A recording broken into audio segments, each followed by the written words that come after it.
A paz do Senhor, amados, um bom dia a todos. Eu espero que esteja tudo bem com você e com a sua casa. Hoje é o dia 334 da nossa leitura anual. Fique conosco.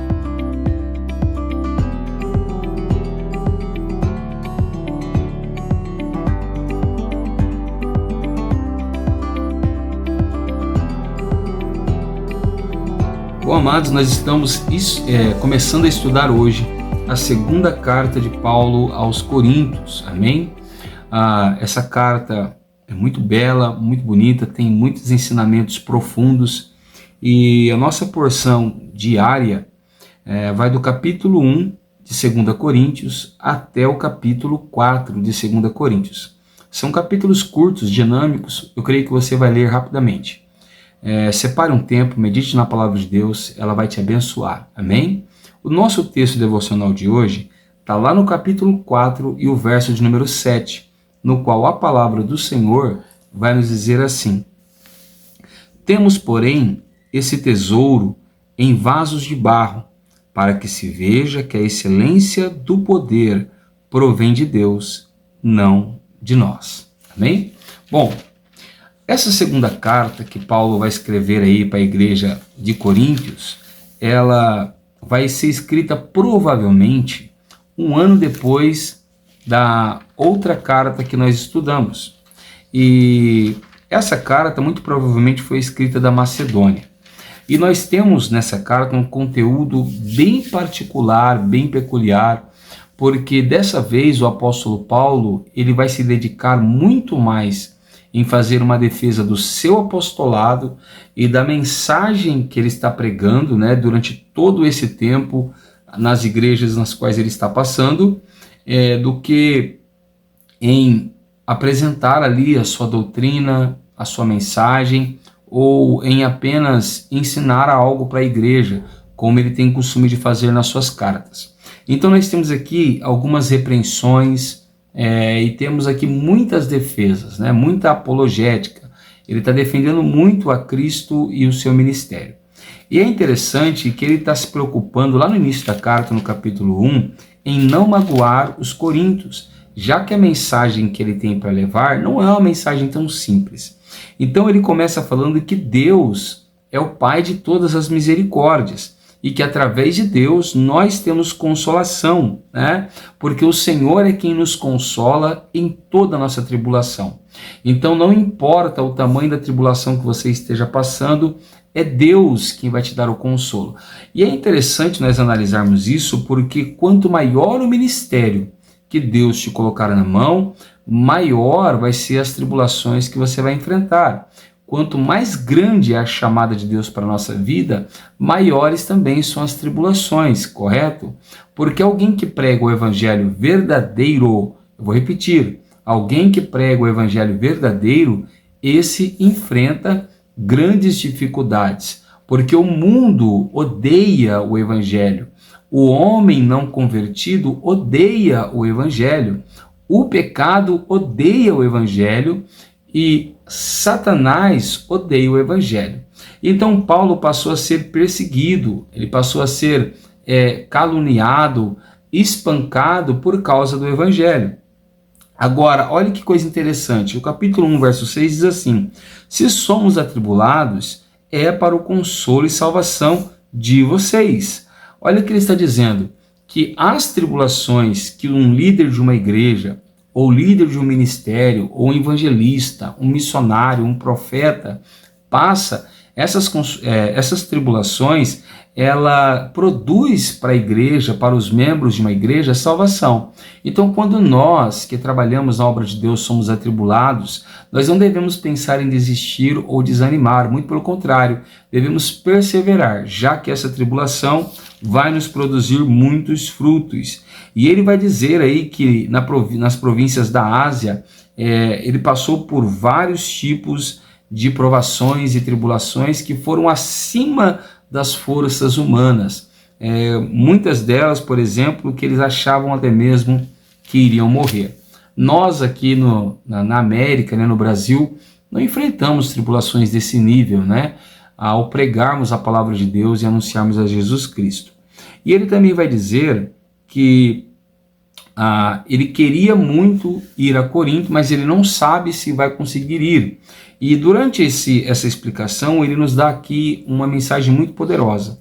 A palavra de Jesus, ela nunca deve ser pregada com incertezas e com dúvidas, porque Jesus não tem dúvidas quanto às promessas que ele fez para nós. Então, muitas das vezes, nós temos muita incerteza daquilo que nós falamos para as pessoas, como que se as promessas de Jesus fossem nossas. Não, as promessas de Jesus são dele. E olha que coisa interessante, as promessas de Jesus são tão certas, são tão convictas, que nelas não existe dúvida. É o que está escrito no capítulo 1, verso 20, que ele diz assim: porque todas as promessas de Deus têm nele o sim. Por isso também, por meio dele, se diz amém, para a glória de Deus por meio de nós. A palavra amém significa assim seja. Então, quando alguém diz amém, ao ouvir uma promessa que está enquadrada, olha, uma promessa que está enquadrada na palavra de Deus, esse alguém deve ouvir a promessa e selar ela com amém. Que assim aconteça, correto? Porque na palavra de Deus não há dúvida e nem sombra de variação. Todas as promessas de Deus têm nelas o sim e elas vão acontecer, ou seja, o amém, correto? E o apóstolo Paulo vai dizer que foi no meio de muito sofrimento, muitas angústias, que ele vai escrever essa carta. E ele não queria que os irmãos se entristecessem, ele queria que os irmãos se alegrassem, embora ele estivesse chorando. Essa aqui é a realidade de muitos pastores, somente aqueles que fazem a obra de Deus com amor, com zelo, com carinho. Muitas das vezes, ao preparar uma mensagem, ao preparar uma pregação, ele faz isso debaixo de lágrimas, debaixo de sofrimento, sabendo o que a igreja realmente precisa ouvir. E muitas das vezes sabendo que a igreja não está preparada para ouvir aquilo ou não quer ouvir aquilo. Era a realidade de Paulo. A igreja de Corinto precisava ser exortada, corrigida, mas ele sabia que se ele lançasse a exortação da maneira que ele entendia que tinha que ser lançado, os irmãos não iriam receber. Então ele chora pela igreja, ele prepara essa carta chorando, sofrendo, angustiado, para que os irmãos recebessem ela de uma forma alegre. E ele chega a dizer que se alguém, se entristeceu, não deveria continuar entristecido, já que a tristeza leva alguém ao arrependimento. O arrependimento leva alguém à conversão e a conversão leva essa pessoa à salvação. E olha o que ele diz aqui sobre a importância de perdoar, olha o que diz aqui, capítulo 2, verso 10. A quem vocês perdoam algumas coisas, eu também perdoo. Pois o que perdoei, se é que perdoei alguma coisa, eu o fiz por causa de vocês na presença de Cristo, para que Satanás não alcance vantagem sobre nós, pois não ignoramos quais são as intenções dele. Então vamos lá. Alguém ficou magoado com a mensagem, com alguma coisa que você disse, que eu disse, com algum comportamento meu ou seu. Nós não devemos deixar essa mágoa permanecer ou perdurar. Por quê? A ausência do perdão abre portas, oportunidades para Satanás, já que as intenções de Satanás é as mesmas do ladrão que nós vimos lá em João. Ele não é o ladrão, mas ele tem as mesmas intenções: matar, roubar e destruir a igreja, correto? Depois Paulo vai falar também de outros sofrimentos que ele teve em Troade. E olha que coisa interessante, porém, embora ele tivesse muito sofrimento, ele vai falar que em Cristo ele alcançou vitórias. Então, embora a igreja, o cristão, passe, e é necessário que nós passemos por sofrimentos e tribulações, em Cristo nós temos vitória. Porque olha o que diz o capítulo 2, verso 14. Graças, porém, a Deus, que em Cristo sempre nos conduz em triunfo, aleluia, por meio de nós, manifesta a fragrância do seu conhecimento em todos os lugares, porque nós somos para com Deus o bom perfume de Cristo, tanto entre os que estão sendo salvos, como entre os que estão se perdendo. Agora, olha que coisa interessante. Paulo estava sofrendo, passando tribulações, perseguições, perigo de morte, estava triste com a igreja de Corinto, porque estava rejeitando ele como apóstolo, sendo ele o fundador daquela igreja, quem anunciou Cristo naquela cidade, e mesmo assim ele vai dizer: mesmo sendo rejeitado da forma que eu estou, mesmo sofrendo da forma que eu estou, eu não faço como os falsos apóstolos, ou seja, eu não mercadejo a palavra de Deus, não prego em troca de benefícios, de dinheiro. Olha o que diz o verso 17, porque nós não estamos como tantos outros, mercadejando a palavra de Deus. Pelo contrário, em Cristo é que falamos na presença de Deus, com sinceridade da parte do próprio Deus. Quantas pessoas que para encherem as igrejas pregam para agradar o coração das pessoas? Quantas pessoas que para atraírem multidões pregam aquilo que o ego dos homens querem ouvir? Quantas pessoas que só vão aonde as multidões estão procurando recursos, finanças? Mas Paulo não faz isso. A pregação de Paulo é baseada em Cristo, na sinceridade e no próprio Deus. Por quê? Porque Paulo não vende a palavra de Deus e ele não se vende para pregar uma falsa palavra de Deus. Então tome cuidado, porque às vezes a pessoa que te exorta, não digo aquele que exorta com arrogância também, mas aquele que te exorta com amor, com carinho, aquele que te corrige, ele não quer o seu mal, ele apenas quer a sua salvação e ele está anunciando para você o verdadeiro evangelho.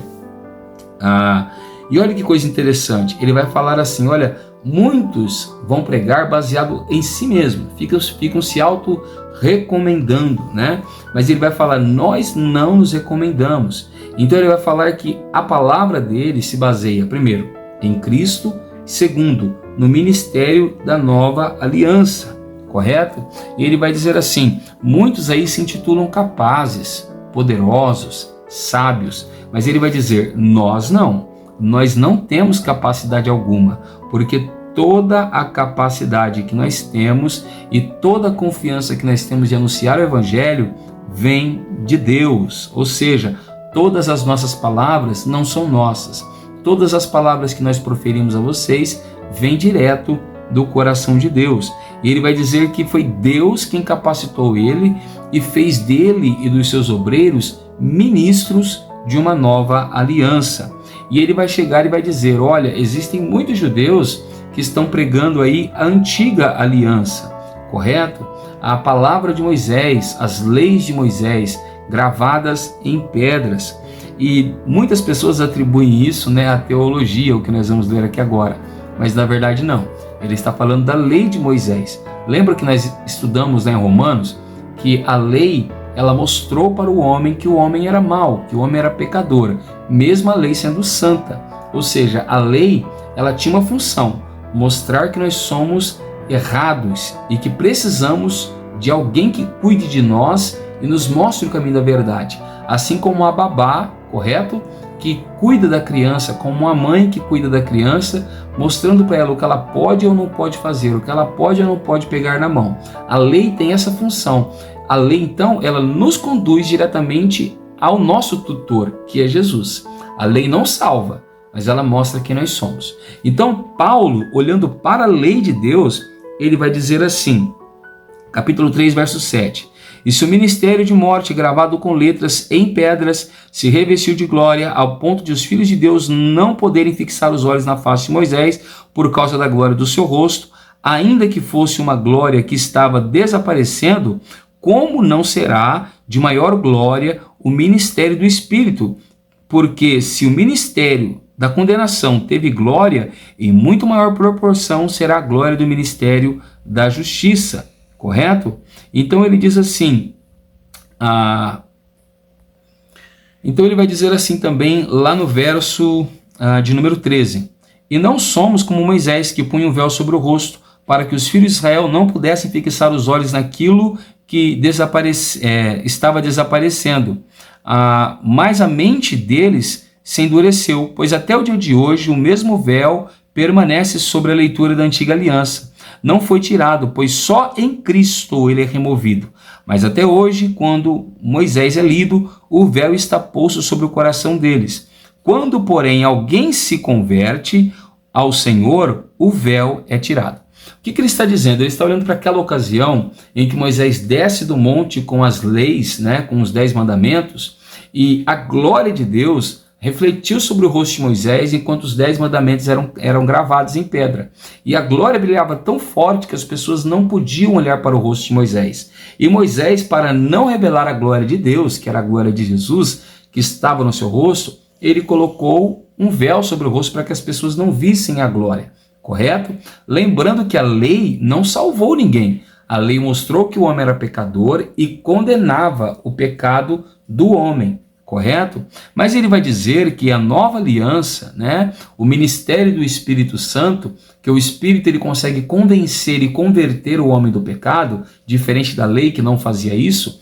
Se a lei de Moisés manifestou uma glória poderosa sobre Moisés, a glória que o Espírito Santo pode manifestar sobre todos os homens quando eles recebem o Espírito Santo e entendem a Bíblia Sagrada é muito maior, correto? Então, é nesse contexto que Paulo está dizendo o que está lá no verso de número 6. O qual nos capacitou para sermos ministros de uma nova aliança, não da letra, mas do Espírito, porque a letra mata, mas o Espírito vivifica. Essa letra que ele está falando não é a teologia, como muitas pessoas pensam. Ele está falando da lei de Moisés. Então a lei de Moisés matava o homem junto com o seu pecado. Mas a lei do Espírito da vida, que está lá em Romanos 8, ela não mata o homem. Ela arranca o pecado do homem e transforma esse homem em uma nova criatura, ao fazer esse homem nascer de novo da água e do Espírito. Amém? Que revelação poderosa, né? Mas Paulo vai dizer que se alguém ainda não entende isso, é porque a mente dessa pessoa ainda não entendeu a mensagem de Jesus Cristo, correto?